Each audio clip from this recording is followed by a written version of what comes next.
300 fit প্রায় যাই, কিন্তু এখানে আজকে একটা নতুন জায়গায় গেলাম। 300 ফিট ফারুক চত্বরের পাশে এই গম্বুজওয়ালা সেতু, নাম বললে সবাই চিনবে গম্বুজওয়ালা সেতু। যাই হোক, গম্বুজওয়ালা সেতু আশেপাশে ঘুরে পরিবেশটা ভালোই লেগেছিল। এখানে না আসলে আপনি এর প্রাকৃতিক ফিলটা নিতেই পারবেন না। সোজা এখান থেকে গিয়ে হাতের বাঁদিকে আরেকটা ব্রিজ, ওইখানে আমরা চলে যাচ্ছি 0 পয়েন্ট। 300 ফিট 0 পয়েন্ট এখানে অনেকেই চেনেন না, কিন্তু আপনি যেতে যেতে চিনেই যাবেন। একটা ব্রিজের পর আরেকটা ব্রিজগুলো এত সুন্দর করে বানানো, রাস্তাঘাট এখানে খুবই সুন্দর। আর এই যে আশেপাশে বিভিন্ন ধরনের ফলের বাগান, যেমন কলা গাছের বাগান, পেঁপে গাছের বাগান, এখানকার স্থানীয় মানুষরা এগুলো লাগিয়ে রেখেছে। আর এখান থেকে ফল তারা এই রাস্তাঘাটেই বিক্রি করে, যেটা অনেকটা ফরমালিন মুক্ত। এই যে সোজা দেখতে পাচ্ছেন, আমরা প্রায় কাছেই চলে এসেছি 300 ফিট 0 পয়েন্টের। এই চত্বরটা নাম হচ্ছে 300 ফিট 0 পয়েন্ট।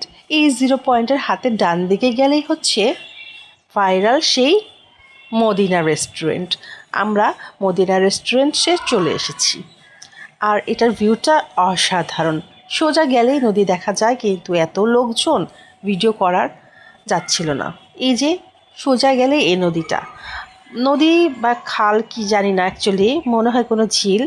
যাই হোক, এখানে এত সুন্দর করে এরা সেট আপ করেছে, আর এত সুন্দর এখানকার ভিউ, আবহাওয়াটা ছিল সেই চমৎকার। চমৎকার মানে অসাধারণ।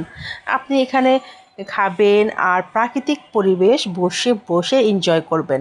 পাশে আবার বোটিংয়ের ব্যবস্থা আছে, লোকজন এখান থেকে নৌকা ভাড়া করতে পারবে। ভাড়া করে এই ঝিলটা বা লেকটা সুন্দর মতো ঘুরে ঘুরে দেখতে পারবেন।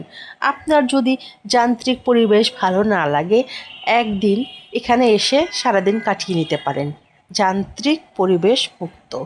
আশেপাশে কোনো ধরনের আওয়াজ পাবেন না, এত সুন্দর প্রাকৃতিক পরিবেশের মাঝখানে এই পূর্বাচল মদিনা রেস্টুরেন্টটি গড়ে উঠেছে। যাই হোক, এখানে রাস্তাঘাটগুলো ভালোই সুন্দর, বড় বড়, পরিষ্কার পরিচ্ছন্ন। এই রেস্টুরেন্টের বাইরে আবার এখানে গাড়ি পার্ক করে রেখেছে লোকজন, অনেক লোকজন। আর গাড়ি ছাড়া এখানে আসা যায় না, আর যদি আপনি অটোরিকশা আসেন সেটি রিজার্ভ করে রাখবেন। এখানে রাস্তার মধ্যে বসে মানুষজন খাওয়া দাওয়া করছে। রাস্তার পাশেই সুন্দর একটা দোকান আছে, এখানে বিক্রি করে এই যে মজাদার ছোলা মাখা, এটা কিন্তু বেশ ছিল খেতে। আর এই যে রাস্তায় বাতাস খাবেন, সুন্দরভাবে ছোলাও খাবেন, এবং সাথে খাবেন মজাদার এই ঝালমুড়ি, নাগা মরিচের ঝাল। এই মরিচটা অনেক ঝাল ছিল। যাই হোক, এর সাথে নিয়ে নিয়েছিলাম 1 কাপ গরম গরম